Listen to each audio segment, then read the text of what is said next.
everybody? What's Welcome up, back 1090J? Shout out, bro. 1090J, man. I'm rocking with y'all, and y'all rocking with me. And for this video, I heard this right here was crazy. On No Limit J Dog, the man that told G Herbo he couldn't come back to his hood. Yeah, that got killed too. I heard bro said he can't come back to his hood, and like 6 days later, bro got smoked. But nobody know nothing about none of these murders. 2 weeks after saying it. Almost 2 weeks ago, Chicago rapper G Herbo sat down for an interview with It's Up There podcast. He described surviving Chicago, losing his brother, and most importantly, cutting ties with the streets. Man, I'm cutting all ties from that shit. I don't care what a nigga think about me. Nigga call me a bitch ass nigga 100 million times. Yes. I don't care. Like I'm not even gonna feed into it. And you think I ain't had to have them uncomfortable conversations? You think nigga ain't told me I done left the hood and forgot about the hood? I'm a fuck nigga and I don't take care of niggas and I ain't the one bonding niggas out no more and paying for funerals. It's like, how many times I supposed to do for that shit? Do that shit. Like, what y'all want nigga to catch a Rico every time you niggas go to jail for a gun charge, a violent charge? Coming. I'm the one coming. Like, I'm the concierge or some Never. shit. All the young niggas listening, please don't let nobody tell you who you are as a man, bro. You feel what I'm saying? And don't let nobody trick you into thinking that you gotta be in the streets and you gotta have street cred or you gotta look out for everybody. It's okay to wanna, you know what I'm saying, help your niggas and put your niggas on, but your niggas should wanna help you too, though. Now, after everything he's been through, you'd think he'd be met with applause. G Herbo grew up in one of America's deadliest cities and belonged to one of Chicago's deadliest gangs, NLMB. NLMB would have a long list of killers and be rumored to have been responsible for some of the most brutal killings in Chicago. But they also have a long list of members who'd been killed along the way. Rising from the trenches into rap stardom, G Herbo was rich, with a beautiful family, and at this point in his life, he's only weeks away from turning 30. The wisest thing he could do is denounce the streets and anything that ties him to a life he no longer lives. But not everyone thinks the same. NLMB member J-Dog would take to Instagram bashing G Herbo. He'd say Herbo talks on the internet like he been with the shit when the guys told him don't do shit since 2014. Basically trying to make the point that G Herbo was nothing more than a rapper. J-Dog would continue with calling out Herbo for not sending any of the guys money in prison, and since he isn't No Limit anymore, he'd warn him not to come back on 78th and Essex or he will have problems, and he gives no fucks who's riding with who. G Herbo would respond back saying, all I know is in my entire life of being outside, ain't nobody never did shit to me, ever. Not a slap, not a punch, not a rob, not a choke, not a shit. I got shot. Yeah, that was in my foot though, and I was back outside immediately after. I got jumped on 79th and Jeffrey on the bus stop when I was like 16 and had 0 scratches on me. Not a black eye, busted lip, not shit. And on all 3 of my kids, it was at least 6 of them. I never played. But who cares about ancient history? People try to rewrite it every day. G Herbo would continue with a screenshot of him slam dunking J-Dog into the fucking floor back in the day saying, all that playing like you crazy little boy, you ain't crazy, never been crazy. Telling me I can't come on my block I was just on after you walked up and shook my hand is insane. Now G Herbo is pointing out the contradiction in what J-Dog was saying. J-Dog went live on August 21st, even tagging G Herbo as he stood by on the block while Herbo shot the video for his song Reason. Herbo was literally just on the same block J-Dog was claiming he now couldn't go, but not everyone agreed with J-Dog. Big Op 079 would take to Instagram setting shit straight saying, blood can go wherever the fuck he wanna go. Let a motherfucker play and go against this, y'all ass will be talking to God about it. 78th and Essex, oh shit, y'all ain't even did shit behind the block to even think y'all can say anything. And I be on that bitch all the time, so when blood pull up with me, y'all ain't gonna do shit but dick ride. Get y'all ass hurt if y'all want. For those that don't know, Big Op's name holds so much weight and No Limit, he changed his name for the sake of his career, because his old name was attached to too many ghosts. Just a week after making his point, he dropped a new song titled Sunday, where he dropped $100,000 on a new chain and pendant. But even with the diamonds shining, the pendant is rumored to be tied to darkness. Herbo would end the back and forth with J-Dog saying, "If you want to do something to me, don't warn me, just do it, bleed." With G Herbo still backed by his hood, J-Dog would take to Instagram walking through the neighborhood showing how rundown it is and trying to place the responsibility on G Herbo. These niggas got all this money, you know what I'm saying? Like, this what Fazo really, like, survived that out here. Like, cuz it's dirty. Look at these cribs, bro. Like, look at my block. Like, no bullshit. Like, no bullshit. You see this shit terrible. Look at all these abandoned cribs. Like, G Herbo, come take care of this shit, bro. Like, you get too much money, bro. Like, because it was like, motherfuckers ain't got tombstones, walls knocked down, no more stoves on certain blocks on Escanaba. Like, all we asking for is, we ain't want your money, bro. Open up something, bro. Give us something. Like, 2020 was a rough year. Bro, you say you don't want some money, but you say give us some.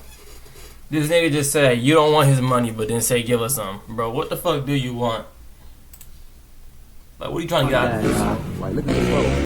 Open up something, bro. Give us something. Like, you know. This is a rock dad, y'all. Like, look at this, bro. Rock dad right here. You see this shit? Like, damn, G Herbo, you won't come.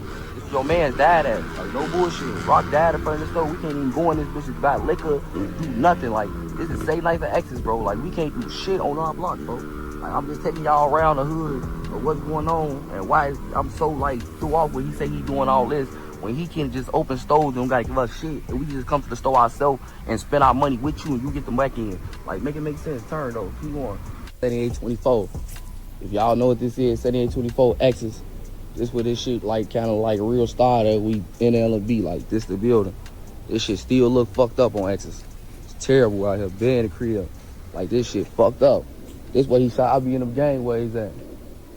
See, J-Dog hadn't been around in a long time. And there's a reason why. Back in 2016, 42-year-old Christopher Hibbler, aka Maniac Chris, was shot repeatedly in the chest and pronounced dead at the scene. He was the father of No Limit J-Dog and had been killed in the deadliest month in Chicago in nearly 20 years after almost 80 were killed that month, with 22 people murdered in 1 week. No! The next month, 17-year-old Jalen Hibbler, aka J-Dog, was out for revenge. 18-year-old Alexander Townsend was walking down 75th with a 16-year-old. They were only a block away from where J-Dog's father was killed in the heart of Black Mob territory. J-Dog was inside of a Dodge that would drive by the teens, reverse, and block their path. That's when J-Dog extended his arm from the vehicle and opened fire.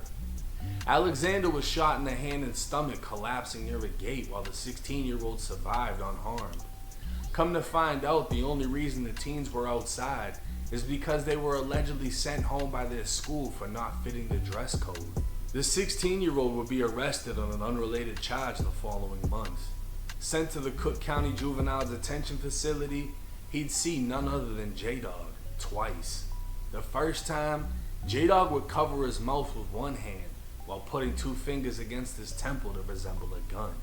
The second time, he'd just stare. The 16-year-old would cooperate with police in identifying J-Dog as the shooter, and he'd be arrested and charged as an adult.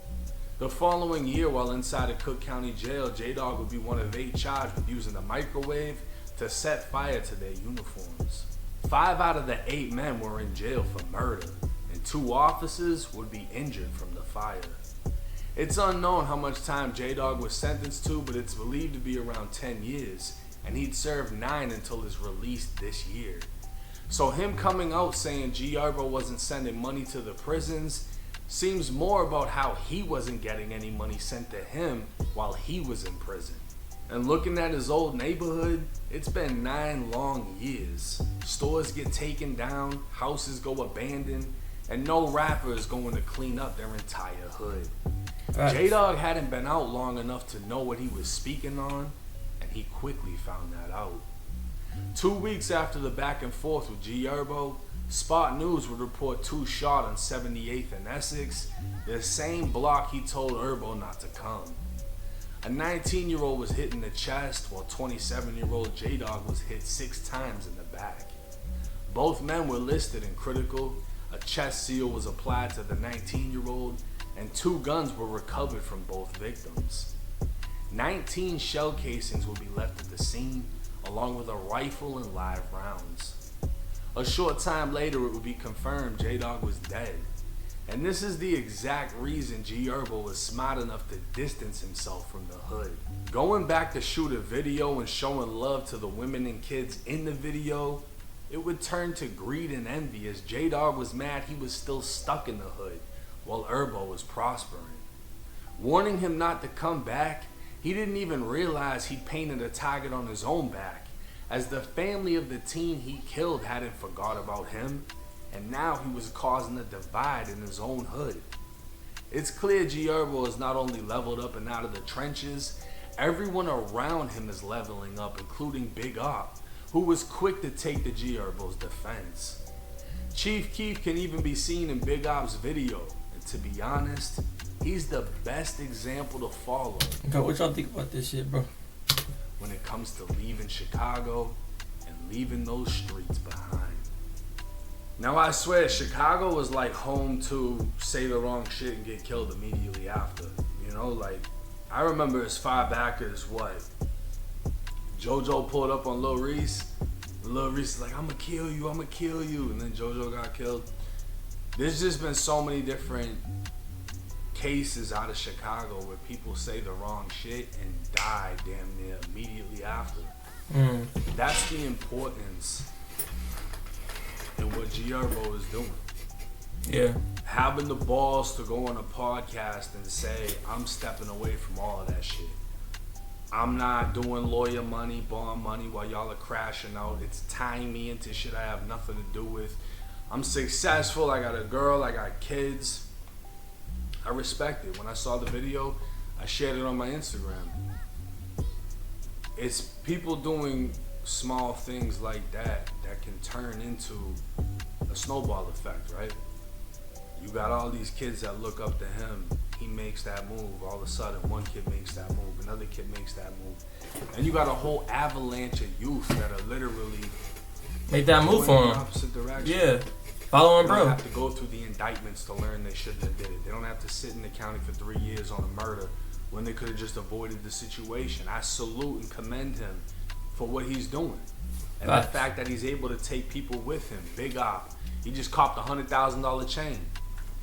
That's an amazing feeling. I know what that feels like. And it's sad that there's always going to be people trying to pull you back down.